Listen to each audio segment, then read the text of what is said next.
বিভিন্ন কাজে এখন রোবট ব্যবহার করা হয়, এমনকি যৌন তৃপ্তি মেটাতেও আজকাল রোবট ব্যবহৃত হচ্ছে।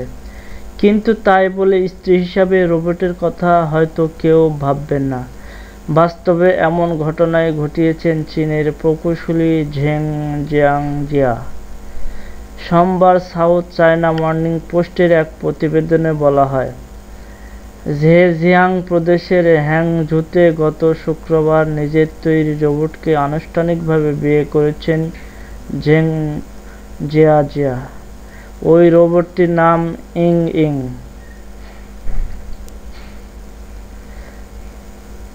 ঝোংয়ের কোনো প্রেমিকা ছিল না। অনেক কষ্টের পরও জীবনে কোনো প্রেমিকা জোটাতে পারেননি ৩১ বছরের ঝেং। চরম হতাশা আর বিষণ্ণতায় নিয়ে দিন পার করছিলেন তিনি। এ অবস্থায় আবার পরিবার থেকে বিয়ের চাপ, বউ খোঁজার ঝামেলাও কম নয়। তাই এইসব ঝামেলা এড়াতে নিজের তৈরি একটি মেয়ে রোবটকে ঘটা করে বিয়ে করেছেন তিনি। ওই প্রতিবেদনে বলা হয়, গত বছরের শেষ দিকে ঝেং নিজের নকশায় ইয়ং ইয়ং নামের ওই রোবটটি তৈরি করেন। ইয়ং ইয়ং বেশ কয়েকটি শব্দ বলতে পারে। এছাড়া চীনের বেশ কিছু চরিত্র ও ছবিও চিহ্নিত করতে পারে ওই রোবট। প্রতিবেদনে আরও বলা হয়, বিয়ের দিন রোবট ইং ইং কনের সাজে ছিল।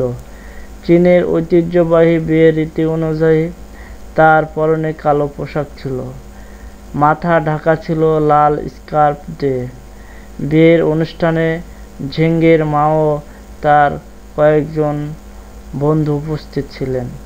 নাম প্রকাশ না করার শর্তে বর ঝেং জিয়াজিয়ার এক বন্ধু বলেন, জীবনে প্রেমিকা খুঁজতে না পাওয়ায় খুব হতাশা ও বিষণ্ণতায় ভুগছিলেন ঝেং। আরও বিনোদন জগতের সংবাদ পেতে আমাদের চ্যানেলটির সাথেই থাকুন এবং সাবস্ক্রাইব করুন।